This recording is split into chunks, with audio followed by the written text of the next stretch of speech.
अस्सलाम वालेकुम वीवर्स, कैसे हैं आप। ये देखिए, आज हम बहुत ही टेस्टी बना रहे हैं हम खीर। और ये इतनी मज़े की खीर होगी कि जब आप खाएंगे तो आप उंगलियां चाटते ही रह जाएंगे। तो देखिए वीवर्स, आज हम ये रेसिपी बहुत ही आसानी से घर पर देखिए किस तरीके से बनाते हैं।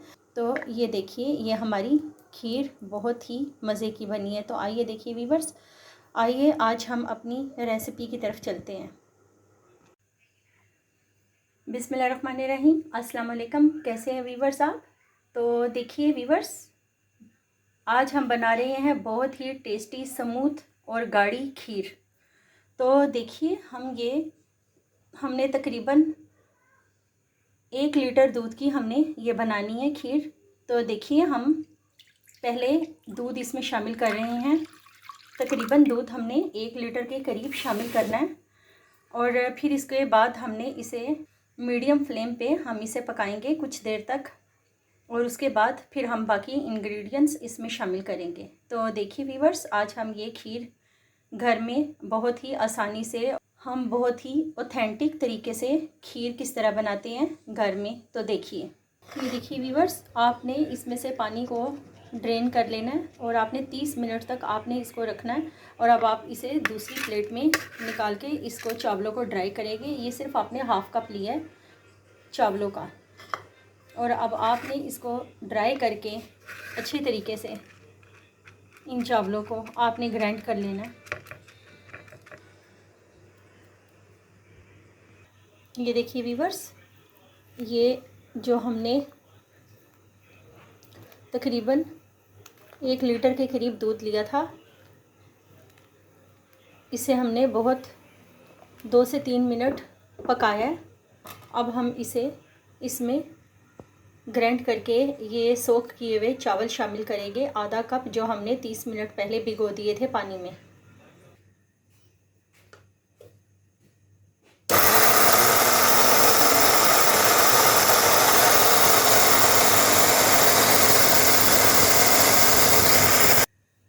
ये देखिए वीवर्स, हमने ये जो चावलों को ग्राइंड किया है, ये हम इसमें अब शामिल करने लगे चावल। ये हमने सिर्फ हाफ़ कप ही शामिल किया है, ज़्यादा हमने नहीं करना। बिल्कुल छोटा हाफ़ कप, जो उनसा टी वाला जो कप होता है, तो वो टी वाले कप में आपने सिर्फ हाफ़ ही कप आपने बीच में भरना है। और आपने 30 मिनट तक इसको पानी में डिप करके सोख करना है। और उसके बाद आपने इसको ड्राई करके, पानी निकाल के, ड्रेन करके, और आपने इसको वो ग्राइंडर में ग्राइंड कर देना है। और देखिए वीवर्स, अब इस दौरान इसको, जो चावल हमने शामिल किए, इसको हम अच्छी तरीके से हिला लेते हैं। और ये हमने तकरीबन आधा कप ही हमने शुगर का भी शामिल करना है। लेकिन अगर आपको ज़्यादा मीठा पसंद है तो आप टेस्ट करने के बाद दोबारा से बीच में चीनी शामिल कर सकते हैं।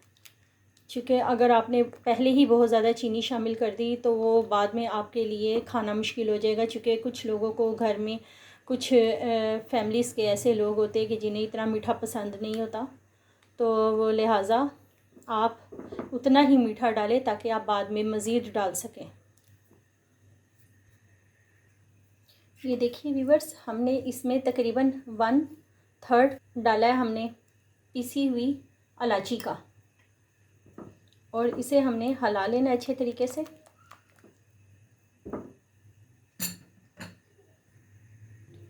ये देखिए वीवर्स, हमने इसमें ड्राई मिल्क शामिल कर देना है, 3 से 4 बड़े चम्मच। अगर आपके पास है तो आप डाल दें, अगर आपके पास ये नहीं मौजूद है तो आप बेशक इसको स्किप कर सकते हैं। ये सिर्फ इसके गाढ़ेपन के लिए और इसकी हमने खुशबू और इसके फ्लेवर को हमने बहुत ही ज़बरदस्त बेस्ट करने के लिए हमने ये चीज़ें डाल रहे हैं, जिससे ये खीर यूनिक और सबसे डिफरेंट बन जाए। और इसे आपने इसे फ़ौरन इसे हिला लेना है ताकि इसकी गुठलियाँ ना बन जाए, ताकि इसके लम्स ना बन जाए। आपने इसे फ़ौरन से पहले हिला लेना है। और ये अब जो चावल है वो भी आहिस्ता आहिस्ता इसके अंदर मैश होना शुरू हो जाएंगे। ये देखिए वीवर्स, हमने कंडेंस मिल्क इसमें सिर्फ 2 टेबलस्पून ही शामिल करने हैं भर के, इससे ज़्यादा हमने शामिल नहीं करना। ये देखिए, ये सिर्फ 2 टेबलस्पून आपने शामिल करने हैं। अगर आपने ये शामिल ना भी किए तो भी कोई मसला नहीं है, चूँकि अगर आपके पास ये अवेलेबल है मार्केट से तो आप ले लें, वरना ये मैंने एक रेसिपी मैंने कंडेंस मिल्क की अपनी की वीडियो अपने चैनल में मैंने डाल दिया, आप उस वहाँ से भी तरीका देख सकते हैं।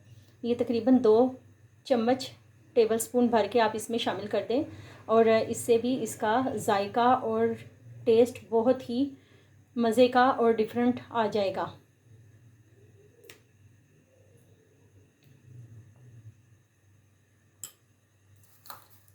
अब इसके बाद आप इसको टेस्ट करके देखें कि अगर इसमें किसी चीज़ की कोई कमी बेशी रह गई है तो वो भी आप पूरी कर दें।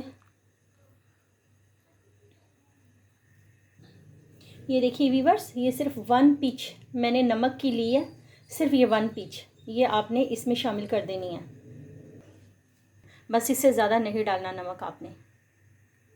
ये देखिए वीवर्स, खीर की कंसिस्टेंसी ये देखिए माशाल्लाह से कितनी ज़बरदस्त लग रही है। और आपने इसमें कंडेंस मिल्क भी डाला है और आपने इसमें ड्राई मिल्क भी डाला है, इसीलिए इनमें भी इतनी चीनी शामिल होती है। कंडेंस मिल्क तो चीनी से ही बनता है, इसीलिए आपने इसमें शुगर उतनी ही डालनी है ताकि ये दोनों चीज़ें डालने के बाद वो ज़्यादा ना हो जाए। इसीलिए अब हम इसमें ड्राई फ्रूट शामिल करने लगे। जो भी आपके घर में अवेलेबल हो आप वही वाला ड्राई फ्रूट शामिल करें, और जो आपके पास ड्राई फ्रूट घर में मौजूद नहीं है आप बेशक वो ना करें। ये देखिए, ये हमने ड्राई फ्रूट इसमें शामिल कर दिए है और कुछ हमने ड्राई फ्रूट को गार्निश के लिए रखना है। जो भी ड्राई फ्रूट आपके घर में मौजूद है वही शामिल करें। तो आप इसको टेस्ट करके देख लें अच्छी तरीके से, कोई चीज़ की कमी बेशी रह गई है तो वो आप बीच में मज़ीद डाल लें। और अगर आपको लगा कि चावल थोड़े से कच्चे नज़र आ रहे या एक कनी रह गए है इसमें, ये देखिए ये जिस तरह चावल हमने मैश करके बीच में शामिल किए हैं, ये आपने बड़े बड़े चावल ही नहीं बीच में शामिल कर देने, चूँकि वो फिर इसका टेक्सचर और इसकी कंसिस्टेंसी देखने में इसकी लुक खूबसूरत नहीं आती। इसीलिए चावलों को आपने ग्राइंड करके ही बीच में शामिल करना है, यही खूबसूरती है इस खीर की। और अगर इसमें एक कनी चावल रह गई है तो आप बेशक लो फ्लेम पे थोड़ा सा और इसे पका सकती है, जब तक करके वो चावल मुकम्मल गल के नरम नहीं हो जाते आपने खीर को सर्व नहीं करना। ये देखिए माशाल्लाह से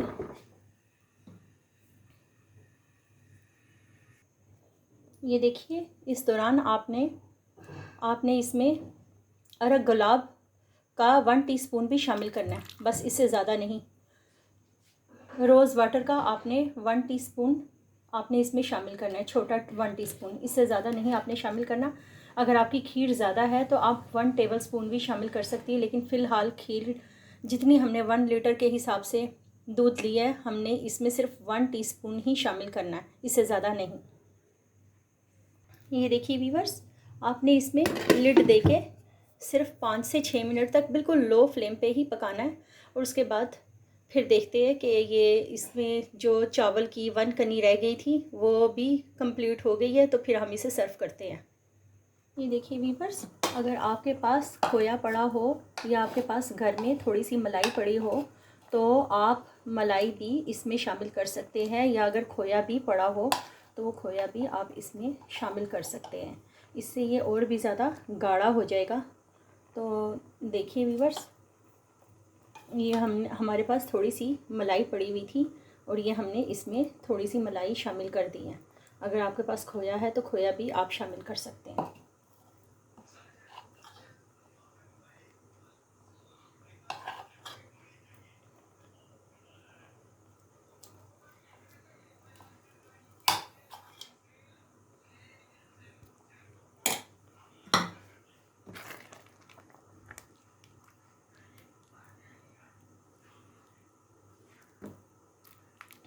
आपने इसे लो आंच पे बस हल्का हल्का पकाते रहना है, क्योंकि ये इतनी भी जल्दी नहीं बन जाती।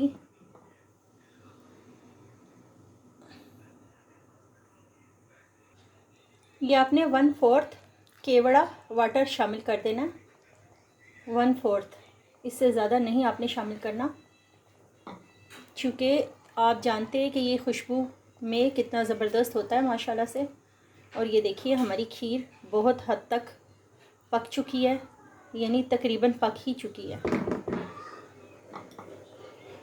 थोड़ी देर तक हम इसे डिश आउट करने लगे हैं।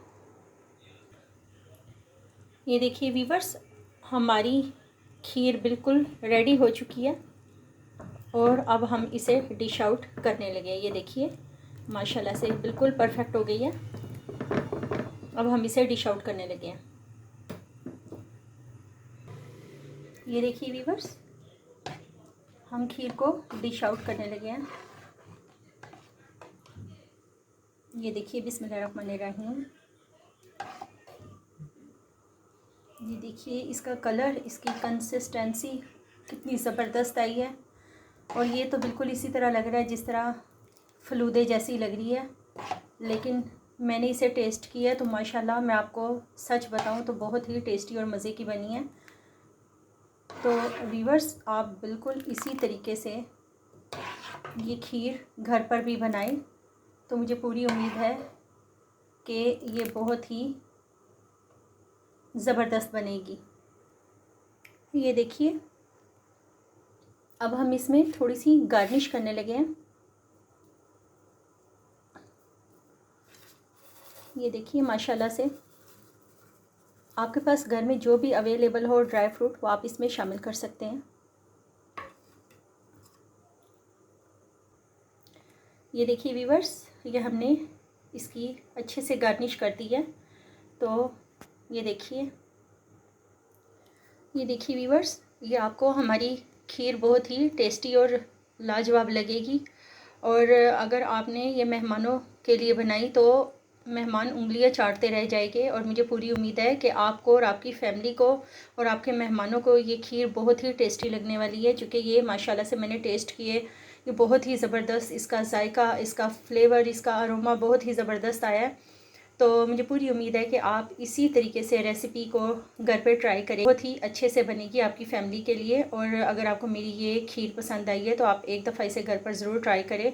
अगर आपको मेरा ये चैनल पसंद आया है तो आप इसे लाइक, शेयर, सब्सक्राइब कर दें। Thanks for watching the video. अल्लाह हाफिज़।